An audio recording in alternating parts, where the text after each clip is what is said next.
ব্যাপারটা একটু ভেবে দেখেন।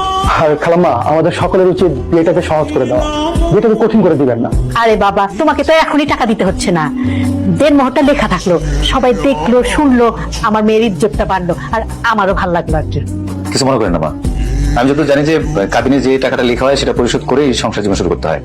এই দেড়মোহরের টাকা বাকি রাখা কিংবা বাসর রাতে আমি ওর কাছে মাপ চেয়ে নিলাম যে আমাকে মাফ করে দাও, এর কোনো অবকাশ আমাদের ধর্মে নেই। এই টাকাটা পরিশোধযোগ্য, এটা দিতেই হবে। সেক্ষেত্রে এই মুহূর্তে আমি 2 লাখ টাকার বেশি কাবিন করতে পারছি না। আমি চাই দেড়মোহরে 2 লাখ টাকা আমার ওয়াইফের হাতে দিয়ে আমি আমার সংসার জীবন শুরু করতে চাই। 2 লক্ষ টাকার একটা বেশি দেওয়ার মতো সামর্থ্য আমার নাই। মা, মা, তুমি তো শুনলা, তোমার কি মত বলো? আম্মু,